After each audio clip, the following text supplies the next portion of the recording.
وہ جو ہم نے دیکھی ہے، جو ہم نے ریسرچ کی ہے، وہ وہی نظر آئی ہے کہ یہ بھی رہے وہ بھی رہے. لیکن اب کیا کیا جا سکتا ہے؟ اب اگر اسے تکلیف دیں گے بھی ایشو ہے، وہ پہلے ہی بیمار ہے، تو ایسے کی مزید کیئر ہی کی جائے. اور الٹا ان لوگوں کے ساتھ میرے خیال میں، کیونکہ بزرگ ہیں، ہم نے بگٹی صاحب کو اس کی 82 کی ایج میں وہ بنا کے حالات کو یہاں تک پہنچایا. ویسے بھی اگر وہ زندہ رہتے بیچارے کتنا رہتے. تو جو بزرگ ہوتے ہیں میرے خیال میں ان کو تکلیف دینا بالکل ہی نہیں بنتا. اور ہمارے ادارے ویسے بھی میرے خیال میں جو کیلیپر کا بندہ ہے اس کو رکھتے ہیں. ابھینندن آیا، افسر تھا، اس کو اسی طرح ٹریٹ کیا. ابھی یہ بھی کمانڈر ہے، تو امید یہی ہے کہ یہی چیز میں ایکسپیکٹ کرتا ہوں کہ ہمارا اگر کسی کی جانب افسر اگر کوئی خدا نخواستہ کوئی پکڑتا ہے ادارہ، کوئی تنظیم، تو ہم ان سے بھی یہی کہتے ہیں کہ بھائی افسر ہے اس کو اسی طرح رکھو. گریس میں کمی نہیں آنی چاہیے. جنگ ہے چلتی رہتی ہے، لیکن کسی کی عزت نفس کو اس طرح مجروح کرنا اور کسی کی گریس کو کم کرنا، یہ شایان شان نہیں ہے اداروں کا، نہ اصول پر چلنے والی جنگوں کا. اور واحد جو کمبر صاحب تھے، یہ تو کیونکہ استاد اس کو اسی لیے کہ مائنڈ سیٹ بناتے تھے، تو یہ بڑا پچھلے دنوں بھی میں ان کی سٹیٹمنٹ دیکھ رہا تھا کہ بھائی جنگ میں بچوں کا، خواتین کا اسپیشل خیال رکھیں، یہ وہ ایسا نہ کریں، اپنے لوگوں کو بدزن نہ کرائیں. تو تھی، لیکن آج دیکھو، آج پھر بیچاری جو ہے نا، ایسی بلوچستان والوں کی لائف ہے، تو دوبارہ ان کی بچیاں روڈوں پر آ گئی ہیں. تو گزارش یہی ہے کہ یہ حالات ابھی بھی کچھ ہو سکتے ہیں میرے خیال میں اچھے جسر میں. اور ریاست پاکستان نے بھی، چاہے امام شمبے کی صورت میں ہو، سرفراز بگوزئی کی صورت میں ہو، اچھی جسچر دیے ہیں اور ان کو ان کی گریس میں رکھا. مطلب شمبے کی آپ ہر حوالے سے دیکھو تو رکھا شاید اپنے اثار میں ہوا، لیکن اس کو گریس میں رکھا ہوا ہے. اس کو کوئی میرے خیال میں تذلیل اس طرح نہیں کی جا رہی. اور آگے شمبے بھی ہے، شمبے نے بھی اپنی گریس برقرار رکھی ہوئی ہے، وہ بھی بلو دی بیلٹ نہیں جا رہا. تو بات یہی ہے کہ آنا ہے، چاہے ہم 100 سال مزید لڑے، آنا ٹیبل ٹاک میں ہے. اب دیکھنا یہ ہے کہ واحد کمبر کی ایک بڑی فالوئنگ ہے، ایک ایریا جو اس کا ہے وہ اس کو ماننے والا ہے. تنظیم، چاہے وہ جو ڈیموکریٹک میں ایکسٹریم والے ہیں یا عسکریت پسند ہیں، وہ ان کو مانتے ہیں.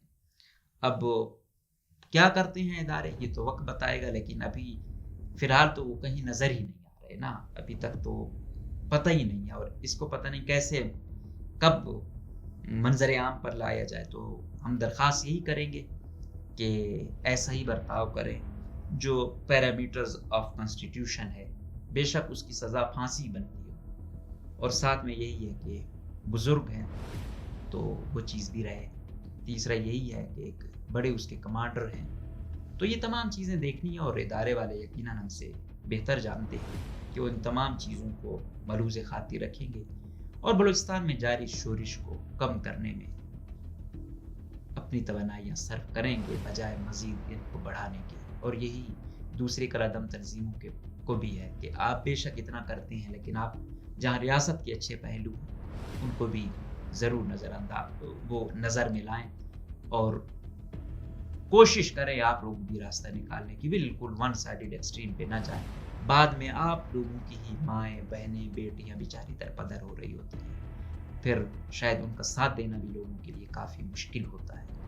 تو کچھ لچک آپ دکھائیں. کچھ ریاست تو بار بار کہہ رہی ہے، تو اس کا حل اسی وقت نکلے گا جب آپ کی طرف سے بھی لچک ہوگی اور ادھر سے بھی ہوگی. باقی اس پہ کوئی اپڈیٹ ہوگی ہم کوشش کریں گے کہ اس پہ آپ کو مسلسل جتنا کچھ نئی اپڈیٹس آتی ہیں اس کیس کو لائیں، تاکہ اگر پراپر طریقے سے ڈیل کیا گیا تو شاید شورش کو ختم نہیں تو بہت کم کرنے میں اور لوگوں کو مذاکراتی وے میں لانے میں، پاس لانے میں شاید استاد کمبر واحد بہت بڑا کردار ادا کر سکیں دونوں کے درمیان. اب دیکھتے ہیں کہ ریاست کیا کرتی ہے. اگر ریاست کے پاس ہے، پھر میں کہہ رہا ہوں کہ کوئی وہ نہیں ہے کہ ہے، لیکن کیونکہ ان کا الزام ہے اور وہ کہتے ہیں یا 50% محسوس ایسے ہوتا ہے، تو اس لیے یہ بات کہی جا رہی ہے۔ تو نہیں بھی ہے تو کوشش کرے ہماری کہ سراغ لگائے کہ بے شک ایران میں تھا، بے شک شاید ریاست مخالف ہو، لیکن تھا تو یہاں کا شہری کہاں ہوا۔ تو ان تمام چیزوں کی وضاحت اور تحقیقات جو ہے نا یہ لازمی ہے، اور امید ہے کہ ادارے اس پر کریں گے اور اس کا کوئی مناسب حل بھی نکالیں گے۔ اجازت دیجیے۔